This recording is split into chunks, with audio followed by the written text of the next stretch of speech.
Kelompok 1. Arya, Francisca Apriliani, Jontua Parningotan Manurung, Meliani Mayang Saputri, Putri Angeluis Herianto, Robertus Mamut, Ovia Elbatriani. Tahap-tahap konflik. Pengertian tahapan konflik. Konflik dapat berubah setiap saat, akibat berbagai aktivitas, intensitas, ketegangan, dan kekerasan yang berbeda. Penting untuk mengetahui tahapan konflik, yang dapat membantu kita untuk menganalisis berbagai dinamika dan kejadian terkait setiap tahap konflik.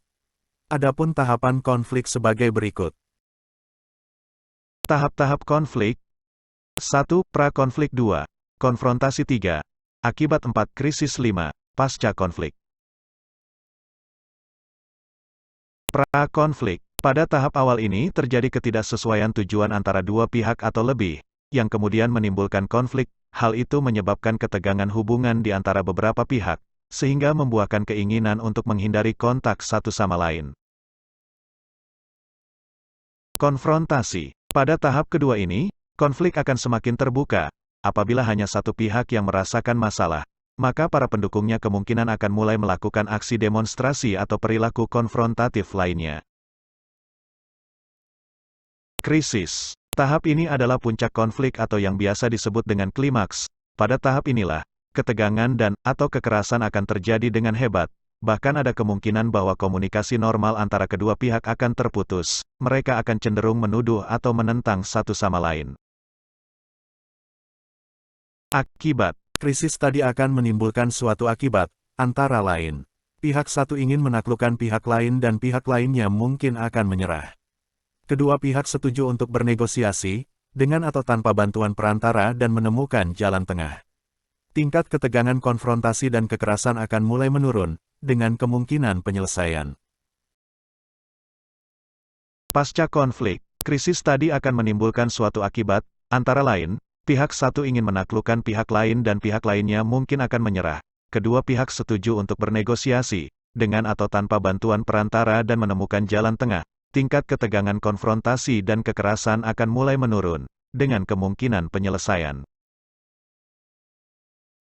Penyelesaian konflik. 1. Avoidance or exit. 2. Coercion. 3. Negotiation. 4. Conciliation. 5. Mediation.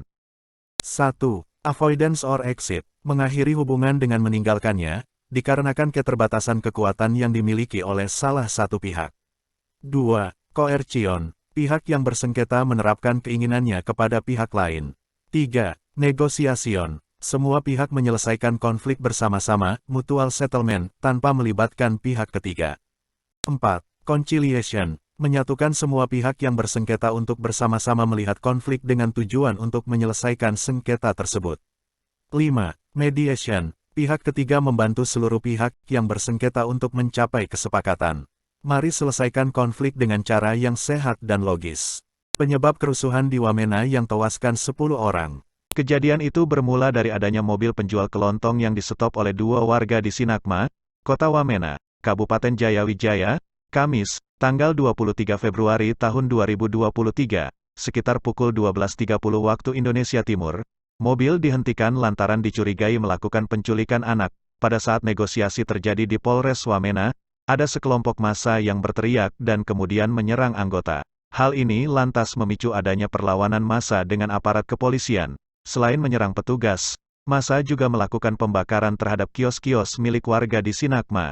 Masyarakat di sekitar lokasi kejadian pun ketakutan dan berusaha menyelamatkan diri dari amukan massa. Alasan mereka melakukan hal tersebut karena adanya dugaan penculikan anak. Akibat dari kerusuhan tersebut ada 10 warga yang tewas. Selain itu, 14 warga mengalami luka-luka dan ada 13 rumah warga yang dibakar saat kerusuhan terjadi.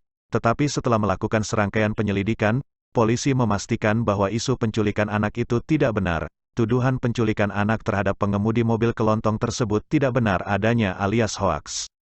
1. Inti dari kasus, dugaan penculikan anak yang menyebabkan kerusuhan antar kelompok terjadi. 2. Solusi agar masalah tersebut teratasi. Aparat kepolisian seharusnya melakukan pengamanan yang ketat pada saat negosiasi dilakukan, sehingga kemungkinan tidak terjadinya penyerangan dari kelompok masyarakat. 3. Kesimpulan dan saran. Kerusuhan yang terjadi di Wamena berimbas kepada banyak warga. sehingga menyebabkan banyak kerugian yang sangat besar, bukan hanya kerugian secara materialis. Kerugiannya juga mengakibatkan banyak jiwa yang tewas dalam kerusuhan tersebut dan banyak warga yang mengalami luka-luka. Sarannya adalah hadapi dengan kepala dingin, tidak terpancing emosi sehingga kemungkinan tidak terjadinya kerusuhan. Terima kasih.